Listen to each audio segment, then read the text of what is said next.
Welcome to another episode of Shadows of the Tarot. Alice returned from her oncology appointment with soul-destroying news. Her past 2 treatments had not been successful. Her cancer had metastasized throughout her body, and they had told her that it was now terminal and that they were preparing a palliative care plan for her. She wasn't sure how she was going to tell Stephen the news. Stephen, as a young boy, had watched his mother pass away from cancer, and after that event, when he was old enough, he had become a palliative care nurse. So he would know what Alice had in store for her. How could she break the news to Stephen? Alice was also worried about how Stephen would cope once she had died. She had seen an ad for a tarot reader named Elise on social media, and a lot of people had commented on how accurate she was. So Alice decided she would go and have a reading, to see how Stephen would be once she had passed away. So she went to see Elise. Alice told Elise what had happened to her that day, and Elise said she was very sorry to hear of Alice's prognosis. Alice had been through so much already. Alice explained that in reality, she felt ready for her next move. It was just Stephen she was worried about, so she wanted to ask about his future. Her reading had all seemed to ring true to her, and then Elise asked her to choose a card from the antique deck. She passed the cards to Alice, who shuffled with Stephen in mind.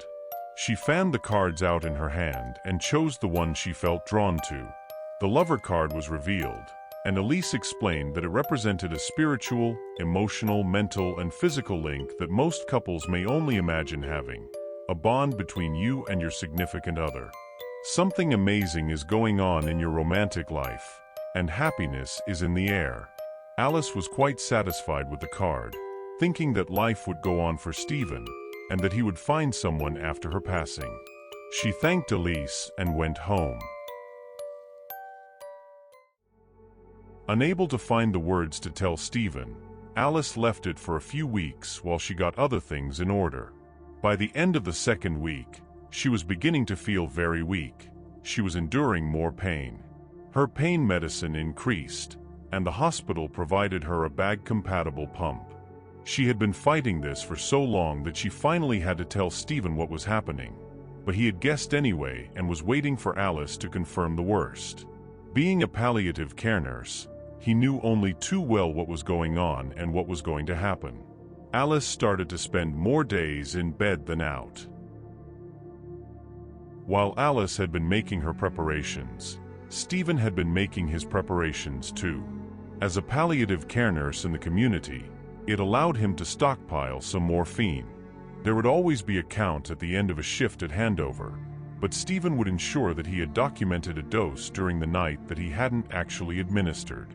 He would always make sure the client was comfortable though. So, Stephen would pocket that vial. He had been doing this for the past 4 weeks now. He also pocketed a butterfly line to administer the morphine, along with needles, syringes, and wipes, making his own little at-home care package. Alice no longer got out of bed. Stephen had reduced his hours at work so he could stay home and look after Alice. They had been together for 30 years and had loved each other from the moment they met. They had met at roller skating and were both speed skaters. They loved the feeling of freedom while skating around the rink. They both remembered clearly the first time they had met. It was at a lock-in. Disco music was playing, the lights were strobing, and they had been involved in the speed skate when their arms had clipped. They had gone tumbling to the floor, and Alice had fallen on top of Stephen. They both checked they were okay, then laughed about it and got a drink together. That was how it all started. The doctor had decided to transport Alice to the palliative care unit to have her pain regime reviewed, and to have a catheter inserted. Alice was now incontinent and unable to leave her bed. Stephen was distraught. He hated every moment of not being with her. He decided in his mind that if Alice's feet didn't grace the earth, he didn't want his feet to either. Their love shall be eternal. At first, the doctors wanted to keep Alice in the palliative care unit, but Stephen explained that he was a palliative care nurse, so they allowed him to care for her at home. They made sure he had the best hospital bed available, and ensured that he had all the medications he would require. He had asked them what everyone asked. Even though he knew it was foolish, he asked how long she had to live. They explained that they couldn't possibly guess. It was up to the individual themselves. It was like asking how long a piece of string was. Alice returned home. She could now only hoarsely whisper to Stephen. No longer able to eat or take fluids, he would use mouth swabs and place small pieces of ice in her mouth to melt and keep it moist. He knew the time was approaching. He would sit by her bedside day and night with the company of Benny, their little dog. Benny would sit on his lap, or on the end of Alice's bed, looking as concerned as Stephen. His next-door neighbor had always liked Benny, so Stephen asked if he would consider looking after Benny for a few days, as he found it demanding looking after Benny and Alice. Benny would often bark at the window, and that would disturb Alice. Well, that was the story that Stephen told the neighbor anyway. The neighbor agreed and took Benny. Stephen frequently sat beside Alice and would open her phone to her social media page and read her the posts, so she could keep up with news. It was something he could do while sitting at her bedside. Then one day, as he was scrolling through her posts, the tarot card image popped up, and he had a look at the description. Stephen held it up for Alice to see, and said, "See this card, this is us, eternal love to the end.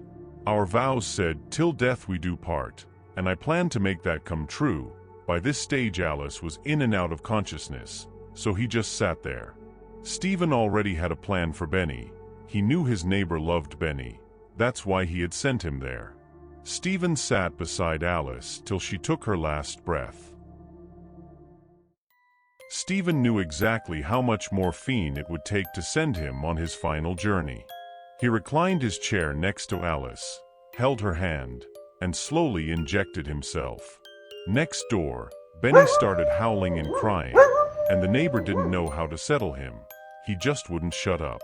Eventually, it dawned on him that something might not be right next door, so he walked over with Benny tagging along.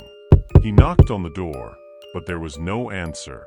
The door was open, so he let himself in. Benny ran straight up to Alice's bed and lay down by her feet. The neighbor walked over to the bed, looked at Alice, then looked at Stephen. He checked both pulses, but he already knew what had happened. The phone was still open at the lover's tarot card, lying on the bed. Remember to like, subscribe, and share to others, so you don't miss an episode.